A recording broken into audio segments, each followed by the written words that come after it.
Selamat malam, Bapak Ibu yang terkasih. Selamat malam, peserta-peserta latihan doa setiap bulan Jalan Hati yang selalu setia menemani. Selamat datang juga untuk teman-teman yang mungkin baru pertama kali bergabung dalam latihan doa bulanan ini.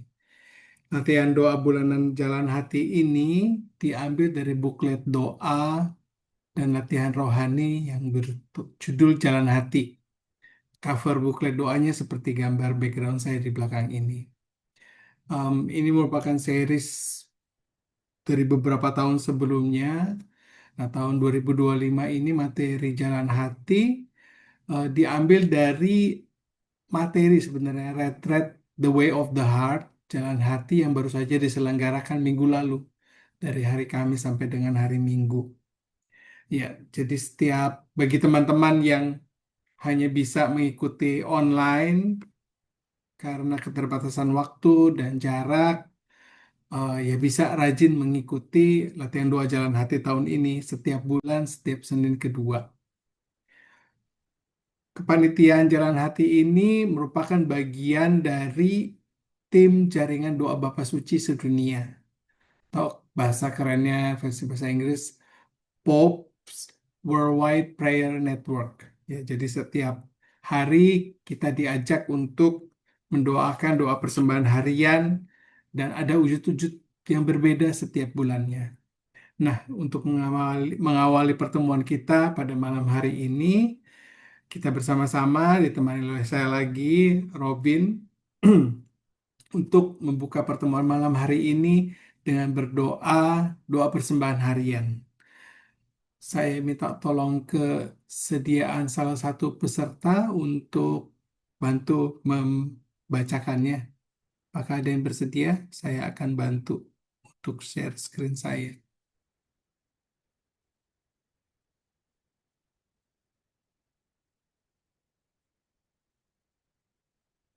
Saya minta tolong Ibu Yohana dari Bekasi ini ya, untuk bantu membacakannya. Bisakah?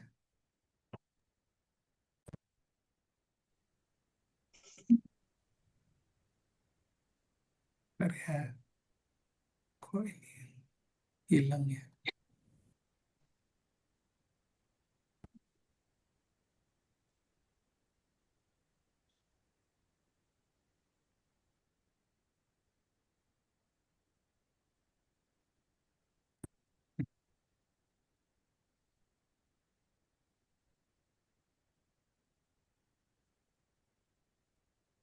Bu Yohana Bekasi. Baik, Oke, baik, silakan. mari kita doakan doa persembahan harian dalam nama Bapa dan Putra dan Roh Kudus. Amin. Allah Bapa kami, kepadamu kupersembahkan hari ini. Kunjukkan semua doa, pikiran, perkataan, tindakan maupun suka dukaku hari ini. Dalam kesatuan dengan Putramu Yesus Kristus yang senantiasa mempersembahkan dirinya dalam Ekaristi bagi keselamatan dunia. Kiranya Roh Kudus yang menjiwai Yesus juga menjadi pembimbing dan kekuatanku hari ini, sehingga aku siap sedia menjadi saksi kasih-Mu. Bersama Santa Maria, Bunda Yesus dan Gereja, secara khusus aku berdoa bagi wujud Bapa Suci dan para rasul dua gereja Indonesia untuk bulan ini. Intensi doa Bapak Paus September 2025. Gereja Universal, hubungan kita dengan semua ciptaan.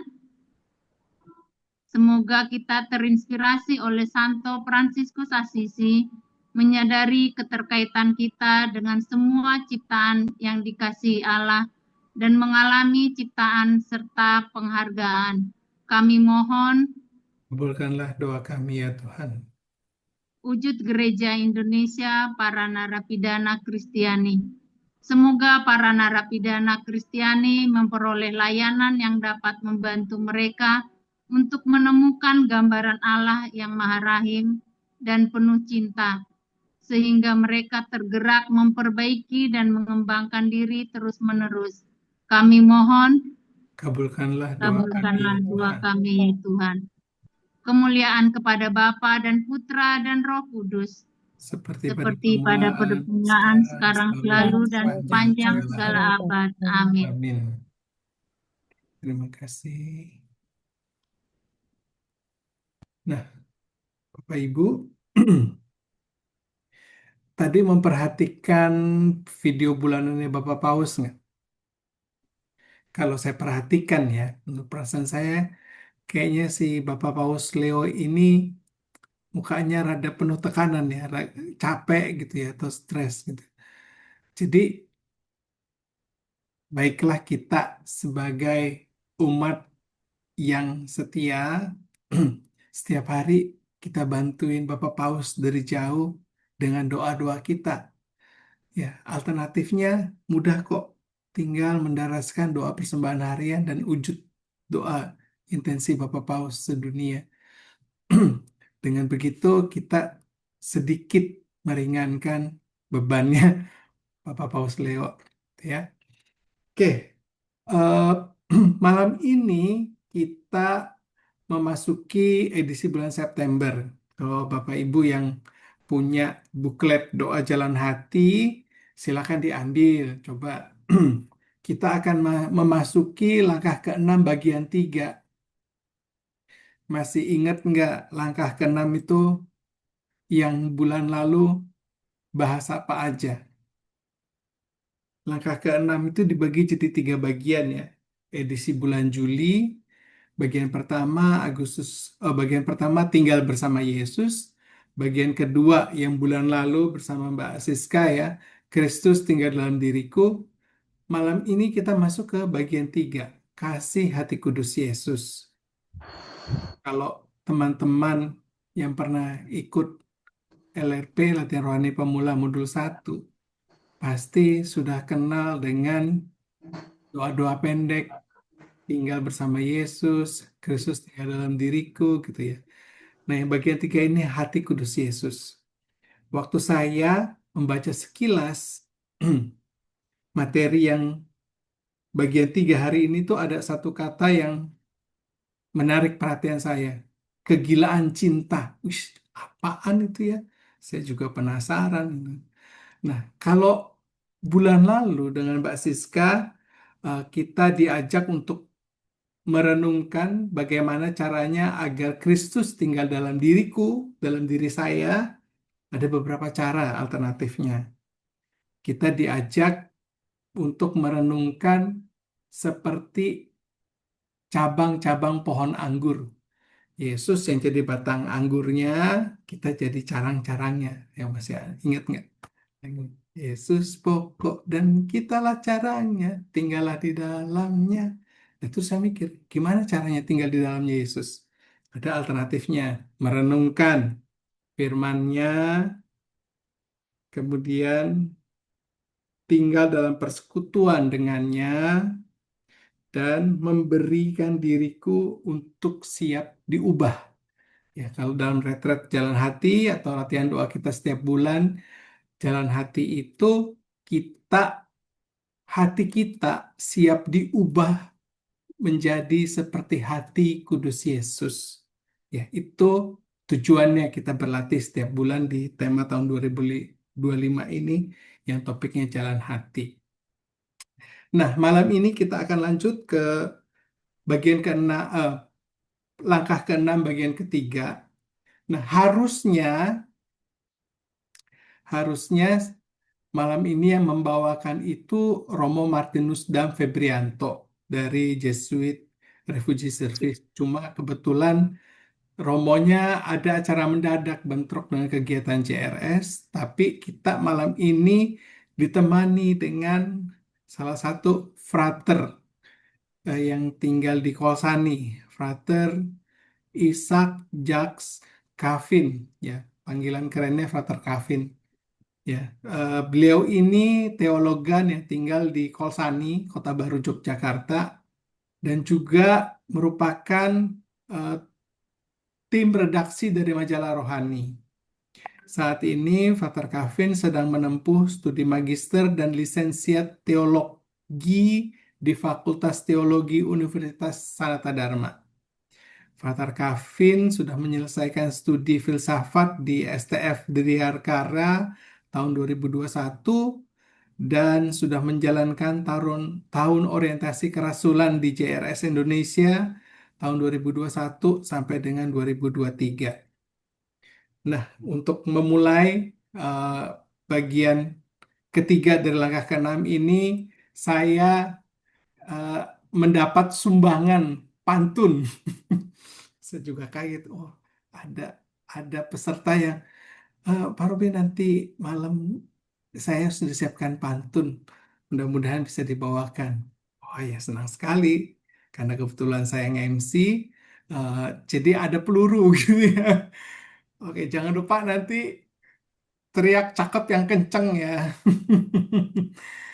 Oke, ini pantunnya ada dua, jadi saya kasih satu pembuka dan satu penutup. Siang-siang makan soto babat, Cakep. Cakep. supaya segar minumnya jus alpukat. Cakep. Cakep.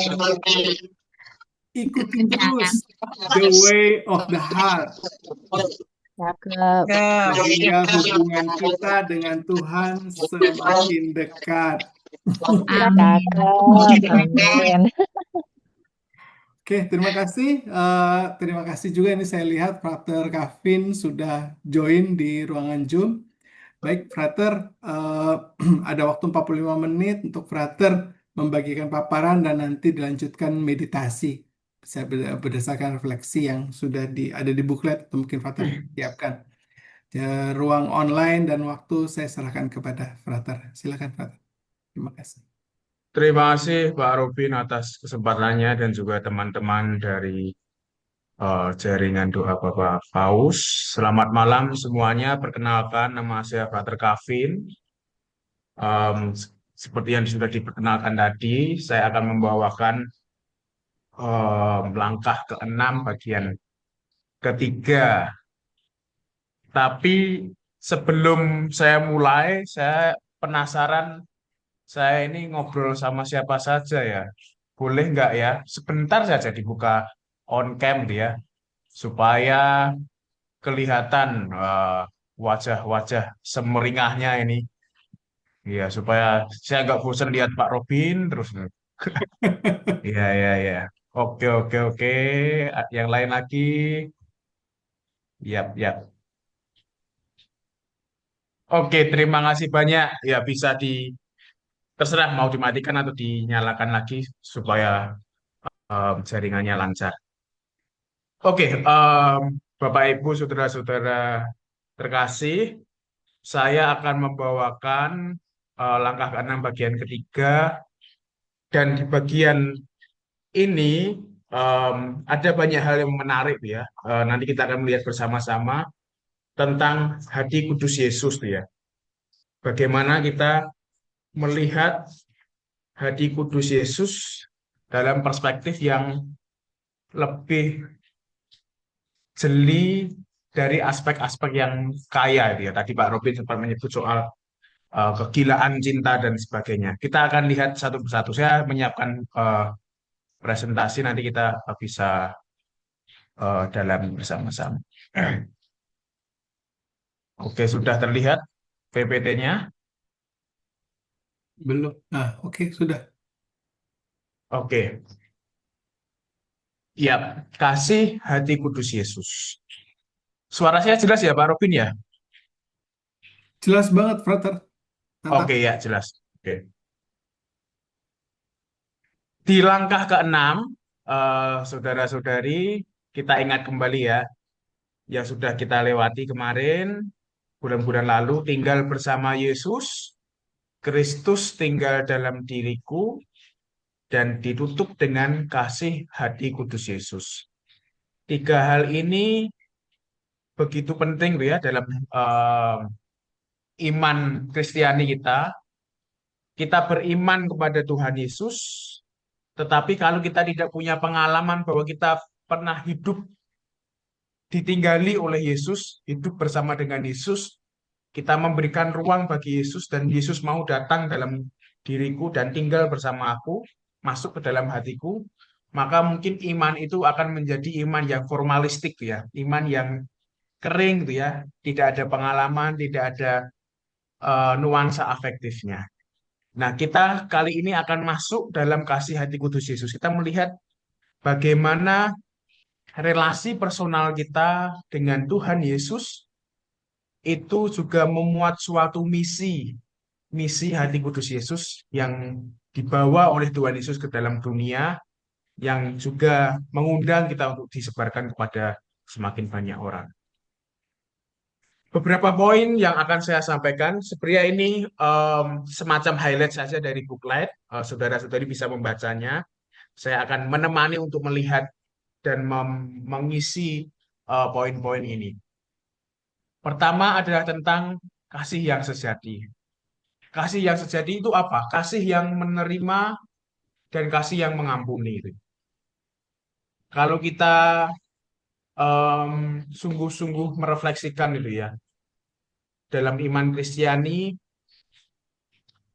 kita mengenal ada yang namanya konsep Allah Tritunggal. Allah Bapa, Allah Putra, Allah Roh Kudus yang menyertai dan melingkupi itu semua. Nah, di bagian-bagian awal kita kan sudah eh, mendalami di beberapa bulan sebelumnya tentang bagaimana Allah membayangkan dan mengirim putranya masuk ke dalam dunia. Dan putranya itu adalah Yesus. Allah Tritunggal ini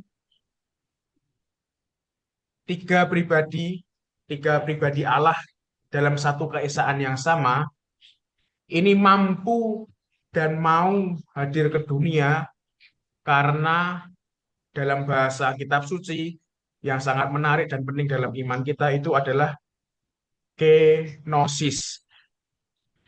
Kenosis artinya mengosongkan diri. Itu ya. Mengosongkan diri supaya apa? Supaya bisa diisi dan bisa merengkuh ya, merengkuh kerentanan dan kemanusiaan dunia, kerapuhan kita sebagai manusia. Allah Tritunggal, Allah Bapa, Allah Putra, Allah Roh Kudus itu kemudian memutuskan, kemudian mengirim putranya, itu seperti ibaratnya luapan kasih ya, luapan kasih yang diberikan kepada dunia ya. Kasihnya itu penuh gitu ya, kasih Allah itu penuh, ibarat kalau sebuah botol ya, sebuah botol itu airnya itu penuh sehingga meluber keluar, sehingga kasih Allah itu yang sampai di dunia itu adalah Allah Putra itu sampai kepada kita. Nah, itulah kasih Allah yang penuh, yang berlimpah. Jadi ada beberapa pertanyaan teologis misalnya. Kalau nggak ada manusia, apakah Allah tetap berinkarnasi itu ya? Pertanyaannya bukan karena manusianya, tapi karena Allah berkelimpahan kasih sehingga kasihnya itu sampai kepada kita. Karena Allah sendiri, inisiatif dari Allah. Bukan karena pertama-tama ada situasi dosa, ada dunia yang tercerai-berai, tetapi lebih karena Allah lah yang ingin itu disampaikan kepada kita. Nah, Allah Tritunggal itu penuh berkelimpahan kasih dalam dirinya sendiri. Tetapi cara ia hadir ke dalam dunia itu sangat unik dengan kenosis tadi. Kenosis artinya mengosongkan diri. Seperti ini, saya bawa teko besar ini, kebetulan di kamar saya lagi kosong ya. Teko ini kosong ya, mengosongkan diri. Allah yang mulia, Allah yang maha tinggi, mau mengosongkan diri menjadi manusia rapuh dalam pribadi Yesus ke dalam dunia, supaya ia dapat memeluk kerapuhan kerentanan manusia sama seperti kita, dan supaya dalam kenosis tadi ibaratnya memeluk manusia, merengkuh kedosaan manusia tanpa harus berdosa. Tuhan Yesus sama sepenuhnya Allah dan sepenuhnya manusia kecuali dalam hal dosa dia. Dan dalam kekosongan dirinya itu ia membawa manusia kembali kepada Allah. Manusia yang dalam dosa kembali dalam Allah, kembali kepada Allah. Nah, kenosis itu memiliki nuansa paradoksal ya. Paradoksal dalam arti Yesus mengosongkan dirinya, tetapi dengan menjadi kosong, justru dia berkelimpahan kasih. Karena ia mengingkari menjadi sama seperti manusia, menjadi sederhana, ia justru menjadi penuh dengan kasih, berkelimpahan kasih. Itu ya. Ibaratnya seperti ada istilah bahasa Latin, magnum in parvo, gitu ya. Menjadi besar, magnum in parvo, dalam kekecilan, dalam kerendahan hati. Dengan Yesus merendahkan dirinya menjadi manusia, rendah hati, ia justru dapat mengasihi seluruh dunia dan membawa dunia yang ada dalam dosa kembali kepada Allah. Nah, cara Yesus menunjukkan kasih Allah ini adalah kasih sejati yang juga dibantu juga dengan seluruh daya kekuatan Allah Tritunggal, termasuk peran pribadi Roh Kudus. Allah Roh Kudus itu adalah pribadi yang melingkupi, yang membuat kita mampu ya, mampu mengenal, mampu menerima kehadiran Yesus bagi dunia. Dan ini ya, puncak dari kenosis adalah salib Yesus sendiri. Justru dengan direndahkan, Yesus menjadi mulia. Ya. Suatu paradoks ya. Justru dengan dikosongkan hidupnya, dengan dihina, dicaci maki, Yesus menjadi mulia dan membawa kita masuk dalam kemuliaan Allah juga. Nah, disinilah inti dari kasih yang sejati. Hati kudus Yesus adalah hati yang tersalib dan mau mengosongkan diri, kenosis, supaya kasih itu terungkap dalam salib yang meskipun paradoksal, rendah, hina, tetapi memiliki kemuliaan bukan di dunia tapi di kerajaan Allah. Nah, kalau ditanyai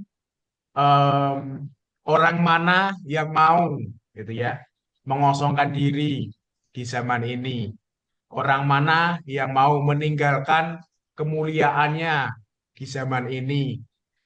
Apalagi kemarin ini kan baru-baru yang viral-viral itu kan demonstrasi itu kan ya. Anggota-anggota dewan itu ya menunjukkan wah kemewahannya lalu joget-joget gitu ya. Siapa yang happy dipecat dari DPR misalnya? Siapa yang happy dilucuti kehormatannya? Nalar logika duniawi nggak masuk akal. Udah itu seperti maka disebut kegilaan kasih gitu ya.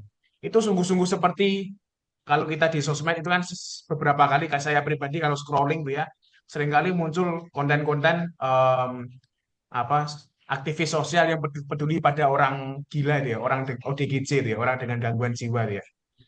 Itu misalnya kamu dulu kuliah di mana? Saya kuliah di ITB. Lalu kok sekarang lulusan ITB jadi kayak gini? Ya kalau nggak gangguan jiwa ya nggak akan seperti ini gitu ya. Nah itu inilah kegilaan kasih. Logika nalar duniawi nggak masuk, nggak bisa dipahami, nggak masuk akal. Siapa toh Allah yang orang yang dalam kemuliaan, Tuhan Yesus Allah Putra dalam kemuliaan, dia ada dalam menara gading ibaratnya itu ya. Konsep kealahan zaman perjanjian lama itu kan maka seringkali kalau kita membaca perjanjian lama itu ya, seperti berjarak dia. Allah yang maha mulia, yang jauh. Kalau mau ketemu Allah harus naik gunung, naik ke Gunung Tabor dia, seperti Nabi Elia dia. Yang jauh, yang menatapnya saja aku tak pantas, tidak boleh menatap Allah itu ya. Menyebut namanya saja tidak boleh. Kalau dalam kitab suci nama Allah itu kan bangsa Israel menyebutnya Yahweh itu ya. Tidak boleh mengatakan Yahweh itu ya dengan maka dalam 10 perintah Allah eh, jangan menyebut nama Allah tidak hormat ya. Tidak boleh disebut kitab suci disebut Yahweh itu tidak boleh harus disingkat YHWH gitu ya. Bahkan menyebut namanya itu juga harus dengan penuh hormat. Jadi gambaran Allah Perjanjian Lama itu tergenapi dengan kehadiran Allah Putra, Yesus, yang kalau pakai nalar duniawi nggak masuk akal. Kok dia mau dilucuti, dihina, dicaci maki, kemudian menderita, disesah, dan mati di kayu salib untuk kita manusia. Bukan untuk dia sendiri ya, untuk kita manusia. Yang viral-viral kemarin itu kan dicaci maki, dihina untuk diri mereka sendiri ya. Mereka itu mempertahankan kekuasaan, maka dicaci maki dan dihina. Tapi Yesus sudah rendah hati, sudah kurang apa coba? Kurang kenosis apa Tuhan Yesus? Kurang mengosongkan diri apa Tuhan Yesus? Itu pun masih disesah, menderita di kayu salib, mengalami ketidakadilan. Inilah kegilaan kasih. Gak masuk akal. Keluarga siapapun kalau anggota keluarga kita atau saudara kita atau teman kita yang dihina, pasti kita akan defensif, lalu memanggil lawyer gimana caranya mempertahankan kehormatan itu. Tapi Yesus melakukan itu semua untuk kita. Inilah alasan Yesus ini adalah dalam tanda kutip memiliki kegilaan kasih. Orang yang gila sungguh. Seperti orang jatuh cinta ya.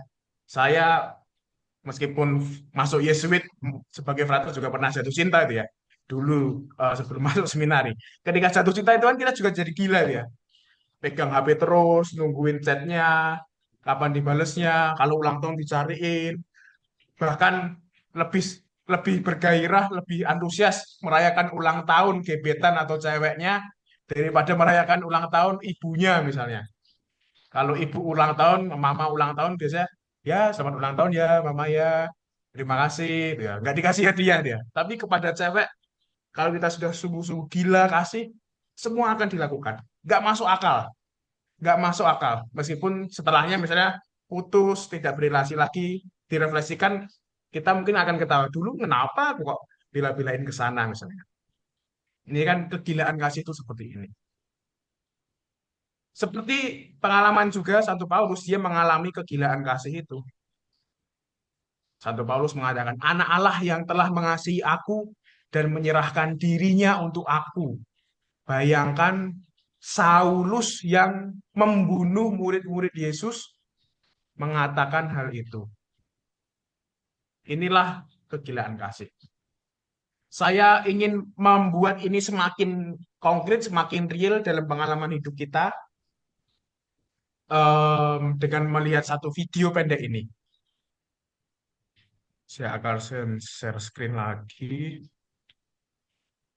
Oke. Sudah masuk belum ya Pak ya? Si Share berjalan screen-nya. belum masuk. Semoga suaranya masuk juga ya. Oke, layar Subtitle sudah terlihat. English. Oke, saya coba play. Suaranya masuk nggak ya?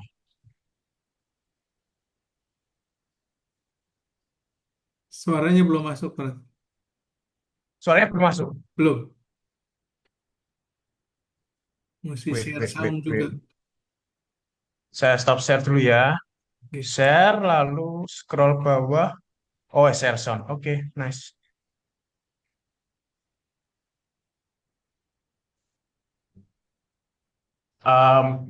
Subtitlenya dalam bahasa Inggris, tapi ini bisa dipahami.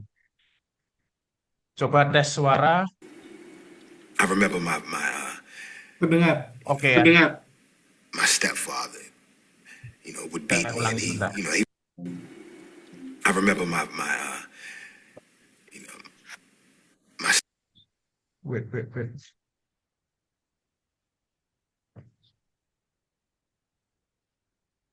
Bentar, mohon maaf nge-lag ini. Oke. I remember my stepfather, would beat me, and he would beat me with extension cords and hangers and pieces of wood and all kinds of stuff. And after every beating, he would tell me, it hurt me more than it hurt you, and I only did it because I love you. It was kind of, it communicated the wrong message to me about what love was. So for many years, I thought that love was supposed to hurt. And I hurt everyone that I love. And I measured love by how much pain someone would take from me. And it wasn't until I came to prison in an environment that is devoid of love that I began to have some sort of understanding about what it actually was and was not. And I met someone, and she gave me my first real insight into what love was, because she saw past my conditions and the fact that I was in prison with a life sentence for murder, and not only for murder, but for doing the worst kind of murder that a man can do, murdering a woman and a child. And it was Agnes, the mother and grandmother of Patricia and Chris, the woman and child that I murdered, who gave me my best lesson about love, because by all rights, she should hate me.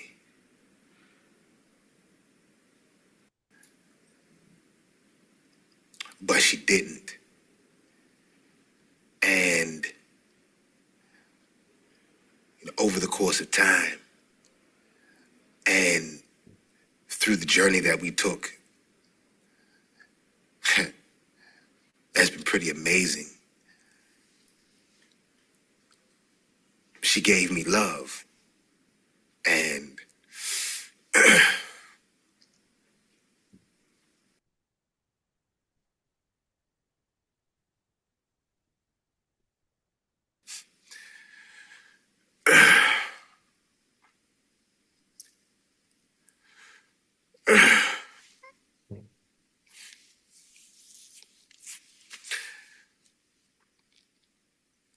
she taught me what it was.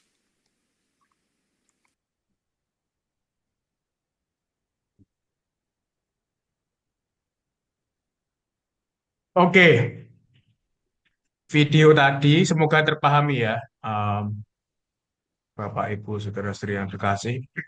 Video tadi berkisah tentang seorang pria yang sejak kecil dididik oleh orang tuanya. Bahasa kasih itu ya bahasa yang keras tuh ya. Bahasa yang dengan pukulan, dengan cambukan tuh ya.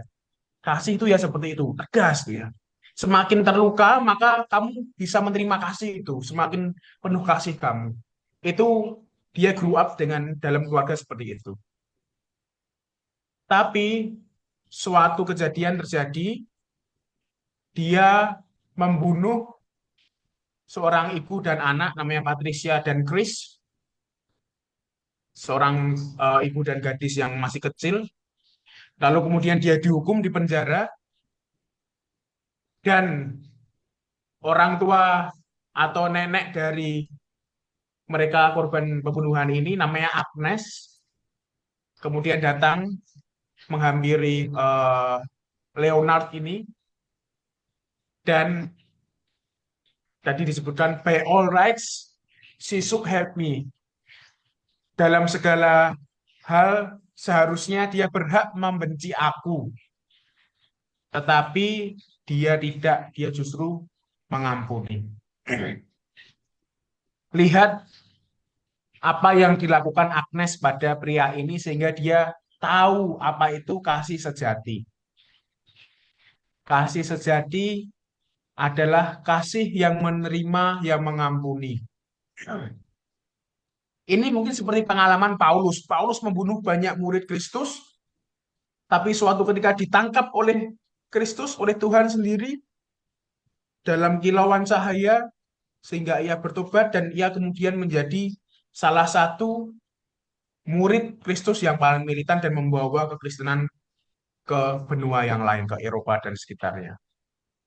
Lihat, by all rights, she should have hate me, gitu ya. Logika manusia, harusnya dia, Agnes tadi, benci sekali dengan Leonard karena membunuh anak perempuannya dan membunuh cucu perempuannya. Tapi yang dilakukan bukan kebencian, tapi kegilaan kasih. Inilah kegilaan kasih. Nggak masuk dalam ukuran kalkulasi manusia, dalam hitung-hitungan duniawi. Oke, sekarang kita akan masuk ke dalam beberapa poin selanjutnya. Bapak, Ibu, Saudara-saudari yang terkasih, yang paling saya suka dari gambar hati kudus Yesus adalah gambar yang ini. Kenapa? Ini adalah Yesus, ini adalah Maria Margarita Alacoque yang mendapatkan vision atau penampakan penglihatan hati kudus Yesus yang membuat Bapak, Ibu, Saudara-saudari sampai sekarang misa Jumat pertama itu ya ini Maria Margarita Alacoque karena Jumat pertama didedikasikan untuk devosi hati kudus Yesus. Dan BWPN ini juga jaringan doa dan seterusnya. Jesuit ini juga punya devosi yang khusus pada hati kudus Yesus. Dan bahan kita hari ini adalah hati kudus Yesus, kasih hati kudus Yesus. Kenapa saya suka dengan simbol ini? Karena ya tadi disebutkan simbol sempurna atas kasih. Yesus yang menampakkan diri pada Maria Margarita Alacoque adalah Yesus yang terluka, yang bangkit, tetapi terluka karena kenosis tadi. Karena membawa dunia yang penuh dengan luka ini kembali dalam kemuliaan Allah. Tangannya masih ada bekas lubang paku, kakinya masih ada bekas lubang paku, dan seringkali kita dalam doa-doa mengenal bahwa hati kudus Yesus adalah hati yang tertusuk juga ketika prajurit menusuk lambung Kristus sendiri.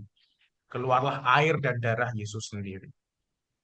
Inilah kegilaan kasih. Hati adalah kesempurnaan atas kasih. Kita memahami paradoks kenosis tadi nggak masuk di akal. Maka sebenarnya kalau kita bicara soal hati kudus, itu berpuncak dalam salib Kristus. Paus Benediktus ke-16 menyebutkan memusatkan pandangan pada salib penebus kita. Ia yang telah mereka tusuk. John Paul II mengatakan tidak ada seorang pun yang dapat sepenuhnya mengenal Yesus Kristus tanpa memasuki hatinya kedalaman terdalam dari pribadi ilahinya dan manusiawinya. Lihat, Yesus sungguh Allah, sungguh manusia. Dia ikut terluka sama seperti kita. Hati Yesus juga adalah hati seorang gembala yang baik. Dia pada dirinya sendiri adalah kasih, penuh belas kasih. Tadi ya saya jelaskan konsep soal Allah Tritunggal, meluber ya, kasih yang meluber, dan caranya hadir ke dunia adalah dengan kenosis. Dan lewat pribadi Yesus, cinta kasih Allah Tritunggal, Allah Bapa juga bersinar dalam dirinya untuk membasuh dan meliputi seluruh kerapuhan dan kedosaan kita. Maka dalam langkah ke-6 bagian 3 ini kita diundang, saudara-saudari yang terkasih, untuk meskipun kita ini merasa terbatas dan rapuh, tapi membayangkan apakah aku bisa meneladan hati yang seperti itu, ya? Hati yang dimiliki oleh Yesus. Bagaimana cara meneladannya? Paling efektif adalah kalau kita punya pengalaman kasih tadi, seperti Leonard bertemu dengan Agnes. Tidak selalu harus suatu pengampunan, tidak selalu harus kasih yang memaafkan kesalahan besar, tetapi apakah ada momen pengalaman mistik pribadi? Pengalaman akan Allah itu adalah pengalaman mistik pribadi. Santa Maria Margarita Alacoque punya pengalaman mistik bertemu dengan Yesus dalam visionnya, dalam penampakan, dan membuatnya menjadi saleh, menjadi orang kudus dia. Kita, kita ini, bahasa Paus Fransiskus itu, kita ini adalah para the saints of daily life ya, orang-orang kudus dalam kehidupan sehari-hari. Kita juga punya pengalaman-pengalaman seperti itu, pengalaman-pengalaman mistik ya. Dan kita diajak, apakah kita punya ya? Adakah ingatan akan Tuhan yang menyentuh jiwaku dan memanggilku untuk mengikuti Dia? Apakah aku punya pengalaman ketika mungkin aku sedang jatuh, ketika mungkin aku sedang kesepian, tapi Tuhan adalah satu-satunya pribadi di sana yang menyapaku tanpa syarat, mengasihiku, menerimaku dengan penuh kelembutan hati, dan merengkuhku apa adanya.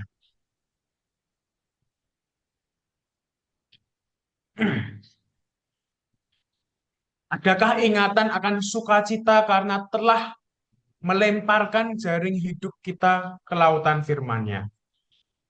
Aku memberikan hidupku sehingga Yesus mau datang memasuki ruang relung hatiku. Sehingga hati kudus Yesus tadi, pancaran kasihnya bisa aku tabung dalam hatiku sendiri, dan aku bisa meneladan Dia. Kita diajak untuk merenungkan pengalaman seperti ini. Selanjutnya, kita yang menerima rahmat hati kudus Yesus ini dipanggil juga untuk mengidentifikasi diri sebagai murid yang dikasihi. Murid yang seperti para rasul dipilih dan dipanggil untuk mengalami sendiri hati kudus Yesus dari dekat. Mengenali Dia dari dekat. Ini gambar-gambar, kalau gambar-gambar krayon yang muncul tuh gambar-gambar pengalaman retret saya nih. Kalau ini pengalaman saya kontemplasi menjadi Simon dari Kirene waktu itu. Saya membayangkan dalam kontemplasi menjadi Simon dari Kirene dan sambil menangis itu ya, membantu Yesus memikul salib. Ini gambarnya masih kurus ya dan masih botak, jadi sekarang udah sekian puluh kilogram berbeda. Oke, inilah apa identitas kita yang diberikan bagi kita. Kita semua adalah murid yang dikasih dan dipanggil untuk mendekat pada Yesus, mengalami sangat intens, sangat dekat di ring satunya Yesus. Apa yang aku rasakan ketika aku sangat dekat dengan Yesus? Getaran hati kudus Yesus seperti apa yang aku rasakan? Seperti pengalaman Paulus tadi mungkin, atau seperti pengalaman Leonard yang ketemu Agnes tadi misalnya. Suatu contoh dia. Saya punya pengalaman. Saya mau sharing sedikit supaya tergambarkan nuansanya. Ada dua pengalaman yang ingin saya sharingkan. Satu, pengalaman masa kecil saya. Saya lahir dan besar di kota Semarang. Waktu itu keluarga kami cukup mapan lah ya di kota Semarang, lahir sebagai anak tengah dari 3 bersaudara waktu itu. Dan sindrom anak tengah itu sangat kental dalam diri saya itu ya. Stigma-stigma anak tengah yang sering dibanding-bandingkan sehingga muncul iri hati, nggak mau kalah, em, kompetitif tuh ya. Semua itu ada dalam diri saya. Nah, sebagai anak tengah itu saya tumbuh menjadi anak yang manja, mudah iri hati, dan selalu paling kikir gitu ya, tidak pernah mau kalau misalnya papa mama saya ziarah ke Gua Maria, biasanya mereka kemudian memberikan sedekah gitu ya kepada pengamen atau pada pengemis. Biasanya kami rutin dulu ke Gua Maria Kerep Ambarawa gitu ya di Ungaran sana, Kabupaten Semarang, selalu memberikan ya. Biasanya memberikan uang yang cukup banyak, sedekah yang cukup banyak. Setiap kali mama saya mengeluarkan uang, saya langsung mengambil uang itu. Sep, gitu ya. Nggak boleh, jangan dikasih ke mereka. Buat aku saja, buat jajan aku, gitu ya. Atau kalau papa saya seringkali mengajak anak-anak sederhana di pinggir jalan masuk ke rumah kami, gitu ya. Lalu memainkan PlayStation saya. Lalu saya pulang sekolah marah, pergi, pergi, pergi dari sini. Ini rumahku, nggak boleh kamu orang-orang miskin menyentuh mainanku. Setiap kali saya punya keinginan membeli PS yang baru, PlayStation yang baru, mainan yang baru, kalau tidak dipenuhi, saya akan marah ya, banting gelas, lalu mungkin pernah saya menonjok mama saya sambil nangis sebagai anak kecil ya, lalu kemudian menggigit mama saya itu, sangat beringas ya waktu itu. Suatu kali terjadi peristiwa dalam keluarga saya, keluarga kami kolaps secara ekonomi, kemudian harus menjual seluruh harta benda, melepaskan dan pindah ke desa. Sekarang kami tinggal di em, Muntilan ya, Vanlit naik lagi ke di Gunung Merapi, kaki Gunung Merapi sebagai orang desa. Dengan kesulitan ekonomi yang luar biasa, em, hidup yang awalnya mapan, kemudian tiba-tiba saya sebagai anak sekolah nggak pernah live in, tiba-tiba harus live in seumur hidup di sana itu ya. Lalu habislah semua, saya menjadi krisis eksistensial dan juga krisis iman waktu itu. Tapi satu peristiwa menyelamatkan hidup saya. Suatu kali, suatu pagi, em, mama saya biasanya rutin dia menyiapkan sarapan sebelum kami berangkat sekolah. Tapi pagi itu mama saya menangis tuh ya, karena hanya bisa menanak nasi, tetapi tidak punya cukup uang untuk beli lauk dia. Dia menangis karena melihat anak-anaknya sudah siap berangkat sekolah, tapi sebagai mama tidak bisa menyediakan sarapan dia. Lalu ketika menangis, eh, tetangga kami mayoritas petani buruh buruh tani miskin tuh ya. Tetangga kami ada seorang nenek tua, dia pembuat tempe yang dibuntel pakai daun pisang itu, datang melihat mama saya menangis dan menghampiri mama saya dan bertanya, "Mengapa kok menangis? Oh, tidak punya lauk ya." Terus, "Oh, ya ya ya, sebentar tunggu sebentar ya." Lalu nenek tua ini tetangga kami pulang ke rumahnya. Waktu itu tempe harganya satu bungkus tuh masih 150 perak tuh ya. Jadi dia katanya untungnya cuma 50 perak per bungkus ya. Dia pulang dan mengambil tempe-tempe nenek itu diberikan kepada mama saya supaya bisa dimasak, digoreng bawang dengan garam tuh ya, supaya jadi sarapan. Nah, ketika merefleksikan pengalaman itu, gitu ya. Sebelumnya saya mengalami krisis iman, krisis eksistensial, marah pada Tuhan. Mengapa Tuhan kamu mengirimku ke desa, gitu ya? Mengapa kamu membuatku menjadi orang miskin, gitu ya? Mengambil seluruh kepemilikan keluargaku. Tapi ketika melihat peristiwa itu, mata saya terbuka, mata iman saya terbuka, saya tersadar. Bukankah sebagai waktu saya masih SMP itu ya, langsung tersadar, bukankah aku familiar dengan peristiwa ini gitu ya.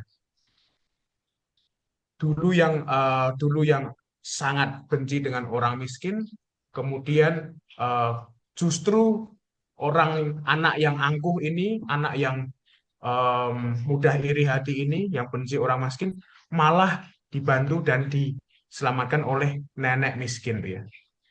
Dan dalam benak saya, wah, ini kan Injil persembahan janda miskin. Lalu saya kemudian, wah, Tuhan kamu membuka mata saya dan terima kasih kamu memberikan pengalaman itu dalam hidupku, sehingga Injil yang tertulis itu menjadi hidup dalam diriku. Engkau adalah si janda miskin itu, si nenek miskin itu, nenek tempe tadi itu, yang menolong dan menyapa mata imanku, mata hatiku sehingga aku terbuka dan menerima seluruh identitas baruku sebagai orang desa ya. Kemudian sejak itu saya kemudian sangat mengalami pertobatan dan kemudian menjadi sangat peduli pada orang miskin ya, termasuk kepada para petani dan juga nenek tadi. Sangat bersyukur kepada nenek tadi dan kami masih berkontak baik dengan dia. Ini satu pengalaman pertama. Hati saya disengat oleh hati Yesus. Wajah Yesus yang hadir dalam Injil persembahan janda miskin yang dalam konteks hidup saya adalah nenek tempe tadi. Pengalaman kedua, saya pernah eh, tahun orientasi kerasulan di Jesuit Refugee Service. Ini pelayanan pada para pengungsi yang juga dulu superior saya adalah Romodam yang saya gantikan hari ini. Ini foto ketika saya di Aceh dengan para pengungsi, anak-anak pengungsi di Aceh, mereka berasal dari Rohingya. Tapi satu pengalaman yang ingin saya ceritakan adalah pengalaman sebagai bagian dari JRS, kami selalu rutin mengunjungi para pengungsi. Mereka tinggal di antara, kalau yang di Jakarta ya, kalau yang di Jakarta itu mereka ngekos atau ngontrak di sekitar warga. Kalau yang di Aceh mereka di camp, semacam camp konsentrasi yang terpusat untuk khusus pengungsi Rohingya. Kalau yang di Jakarta itu mayoritas pengungsi Afghanistan. Satu pengalaman saya dengan satu keluarga pengungsi Afghanistan, seorang bapak seusia saya, ibu seusia saya juga masih muda, dan dua anak kecil-kecil seusia yang ada di foto ini masih balita ya, gadis ya, perempuan semua. Mereka awalnya itu ngemper di pinggir jalan ya, ngemper di pinggir jalan dan karena tidak punya bantuan keuangan kemanusiaan untuk ngontrak lagi, untuk makan lagi, dengan tenda-tenda seadanya. Terus kemudian kami dapat informasi bahwa mereka ngemper di pinggir jalan, homeless tuh ya, di Jakarta di sekitar daerah Kuningan sana, karena dekat kantor dengan PBB di sana. Lalu kami mendatangi mereka dan kemudian menawarkan bantuan. Lalu didampingi terus-menerus, dicarikan kontrakan, lalu diberikan eh, tempat tidur, diberikan galon dan lain-lain, sehingga anaknya juga bisa gabung dengan learning center yang dibuat oleh sesama pengungsi juga. Nah, suatu kali dalam kunjungan eh, ibu ini yang biasanya jarang bicara, kemudian ngomong pada saya dalam bahasa Farsi. Mereka kan berbicara bahasa Farsi, lalu kami punya ada penerjemah sesama pengungsi Afghanistan juga yang bisa bahasa Inggris. Pengungsi ini memanggil kami dengan istilah brother ya. Brother, dia sambil berkaca-kaca dan terharu. Brother, terima kasih banyak. Terima kasih karena di antara semua orang yang saya mintai bantuan, kamu ada di tengah-tengah saya. Sebagai perwakilan JRS tentu saja bukan saya, tapi JRS dia. Tapi yang di hadapan mereka saat itu saya. Ya. Ketika lalu ibu muda ini mengatakan, ketika kami tidak punya rumah, kamu datang mengunjungi dan memberi kami rumah. Ketika kami lapar, kamu memberi kami makan. Ketika kami kedinginan, kamu datang memberikan kami selimut. Ketika kami haus, kamu datang memberikan kami air minum. Ketika anak-anak kami terlantar, kamu memberikan kami perlindungan dengan kontrakan dan rumah itu. Sambil nuansanya haru, lalu kemudian saya mendengarkan sambil terharu juga, merambangi dan hening, langsung menyeruak dalam hati saya berbicara dalam hati, Tuhan, ini kan lagi-lagi Injil yang hidup tuh ya. Dia itu kan pengungsi ini kan keluarga Muslim ya, keluarga Muslim Syiah, tidak pernah baca Bible, tidak pernah baca kitab suci. Kok dia tahu isi Injil dan dikatakan itu semua persis. Ketika aku haus, kau memberi aku minum. Ketika aku dalam tawanan, kau melawat aku, dan seterusnya, dan seterusnya. Kok bisa ya? Tuhan, kemudian saya sangat bersyukur dan Tuhan terima kasih Engkau lagi-lagi menyengat hatiku dengan hati kudus-Mu itu. Sehingga saya bisa melihat sungguh menjadi peristiwa mistik bagi saya secara personal, bagaimana pengungsi itu menjadi wajah kasih Kristus yang nampak bagiku, dan seterusnya saya juga mempersembahkan diri bagi Tuhan lewat pelayanan pada pengungsi. Ini dua contoh pengalaman bagi saya. Dan ya inilah, kalau ditanya di manakah Tuhan dengan hati penuh kasih itu, jika ada kejahatan di dunia, barangkali kita bisa kembali dalam pengalaman hidup kita masing-masing. Apakah ada pengalaman-pengalaman disengat oleh hati kudus Yesus? Di manakah Tuhan dengan hati penuh kasih itu jika ada orang kelaparan dan kehausan? Di mana Tuhan dengan hati penuh kasih itu jika ada orang yang tidak memiliki rumah? Di mana Tuhan dengan hati penuh kasih itu jika ada orang yang harus melarikan diri, mencari perlindungan, tidak bersalah tetapi menemui kematian karena kekerasan dan peperangan dan seterusnya?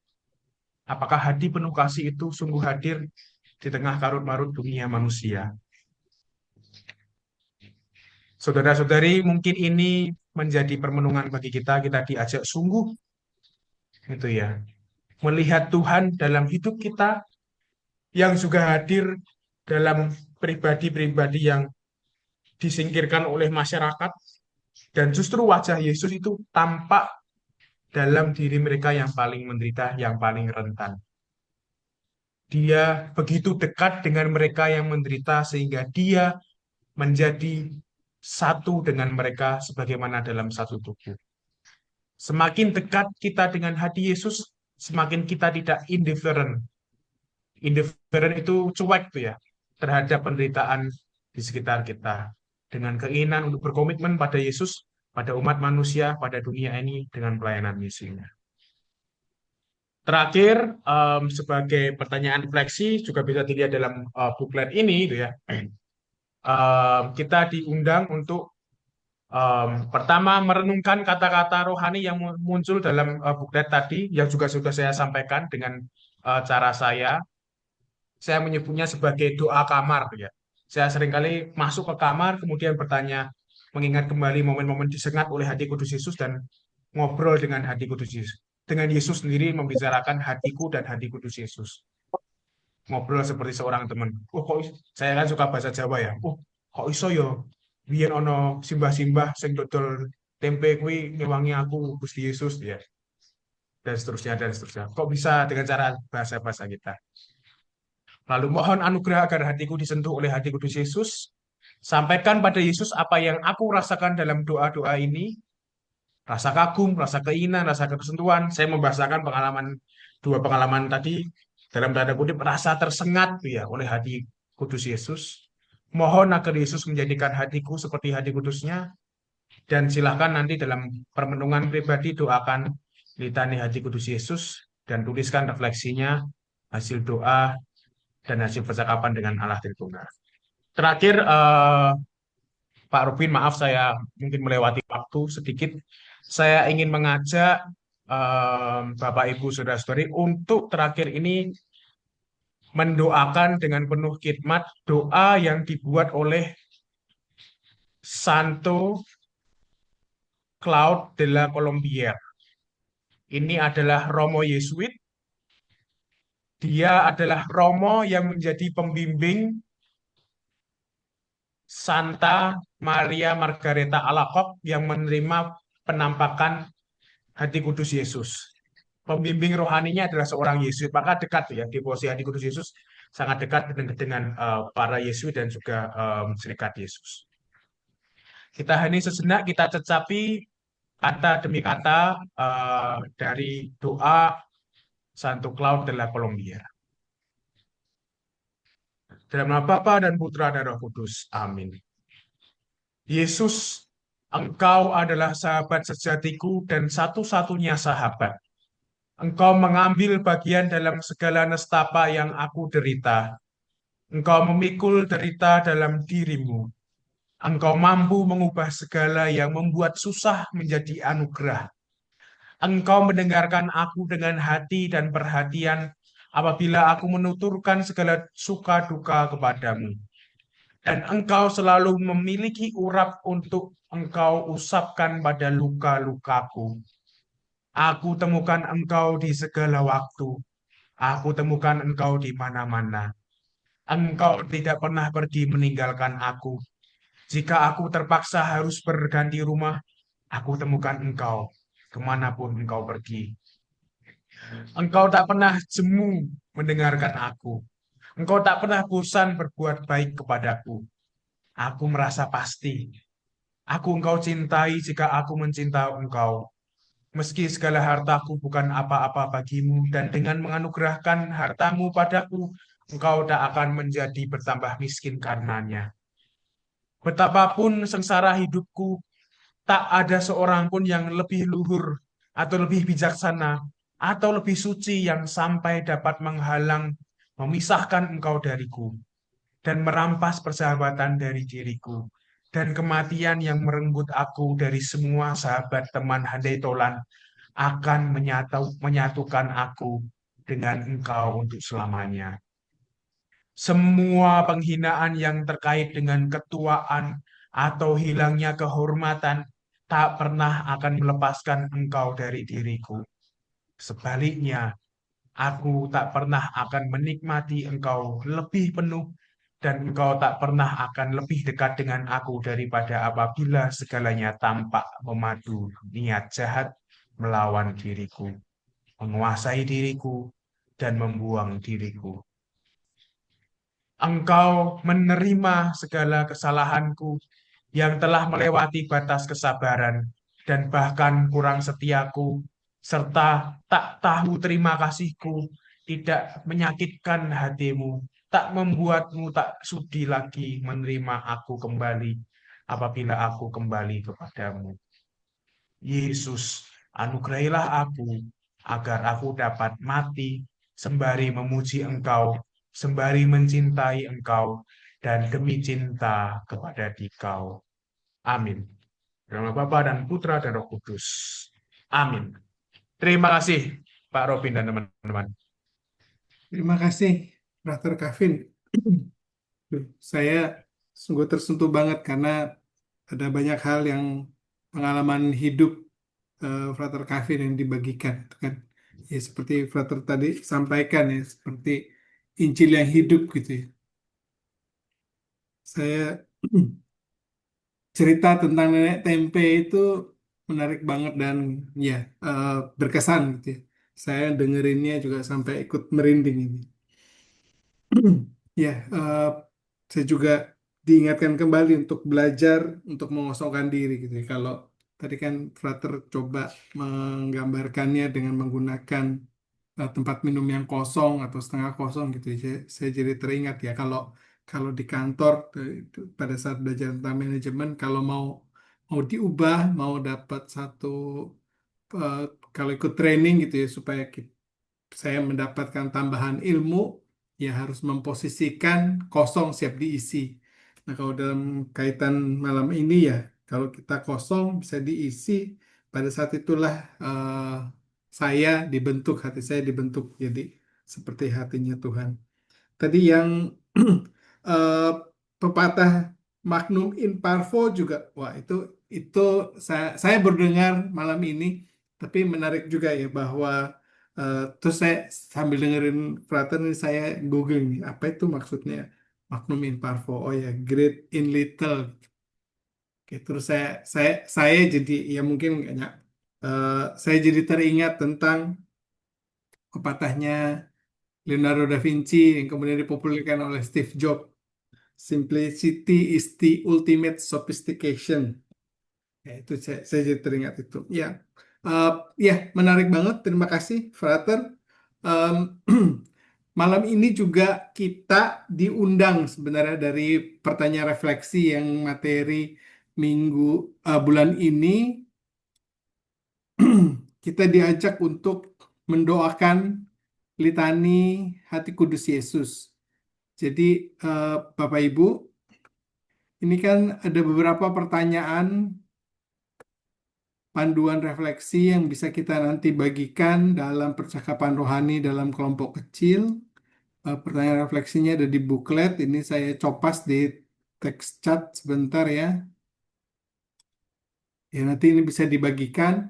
Em, Mungkin ada perikop-perikop atau kata-kata dari guru rohani yang menyengat, seperti istilahnya Frater Kavin itu menyengat eh, Bapak Ibu, atau bisa dianggap jadi satu Injil yang hidup melalui peristiwa-peristiwa keseharian.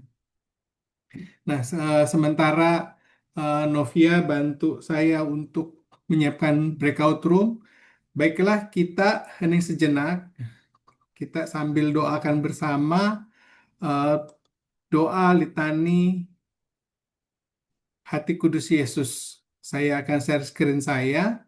Nah, saya akan bantu bacakan. Nanti minta tolong Bapak Ibu untuk eh, menanggapinya. Eh, Sesuai dengan litani seperti biasa ya, ada kata-kata kasihanilah kami. Baik, Bapak Ibu, kita hening sejenak. Kita doakan bersama litani Hati Kudus Yesus. Yang membuka open mic untuk bisa berdoa bersama juga silakan. Litani Hati Kudus Yesus. Tuhan, kasihanilah kami. Tuhan Tuhan kasihanilah kasihanilah kami. Kristus, kasihanilah kami.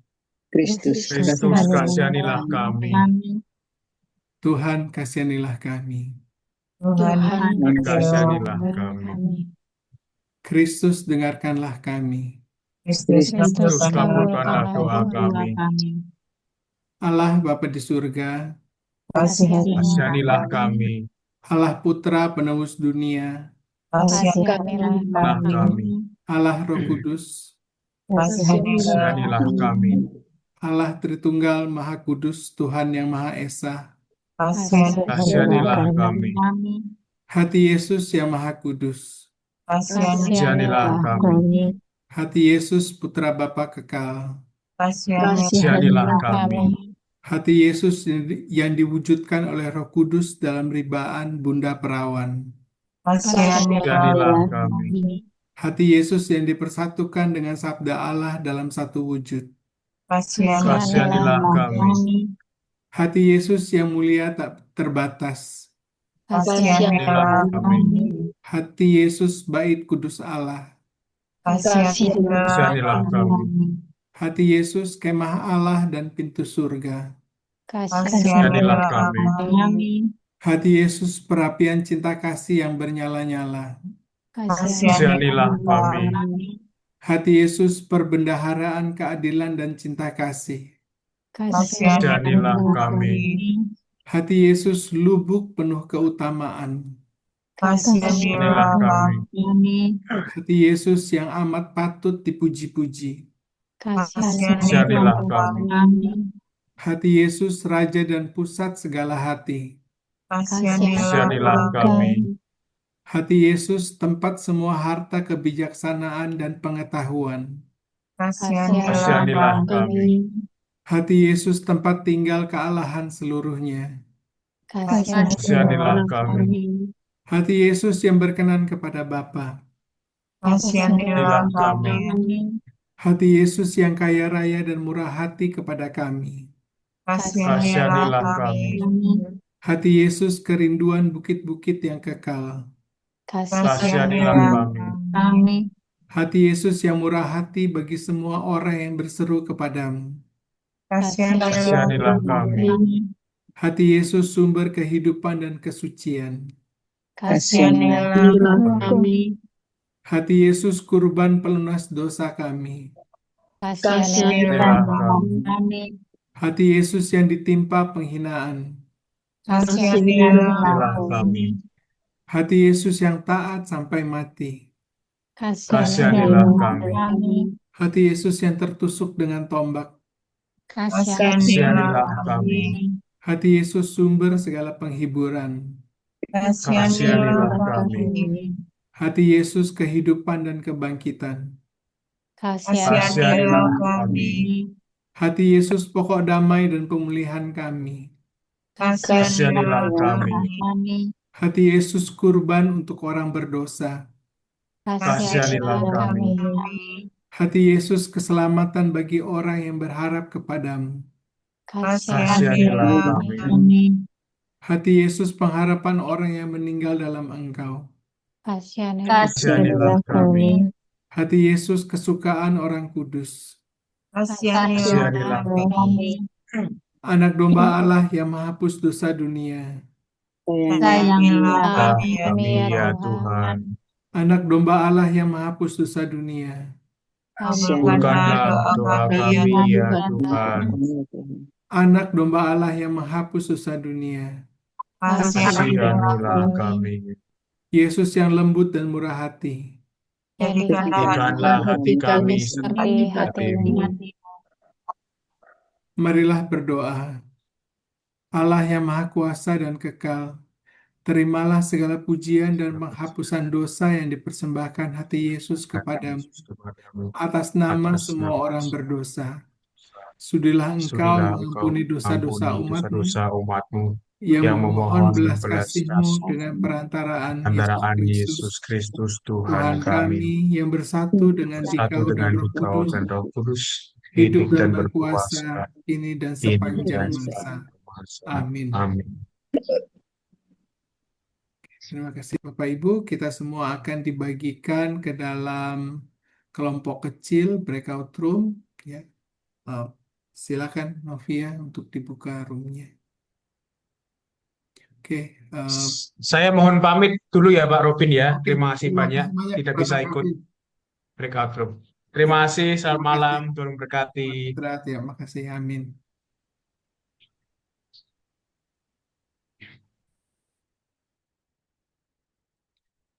Bapak Ibu di layar masing-masing akan ada undangan untuk bergabung dalam breakout room. Silakan diklik OK aja. Ya.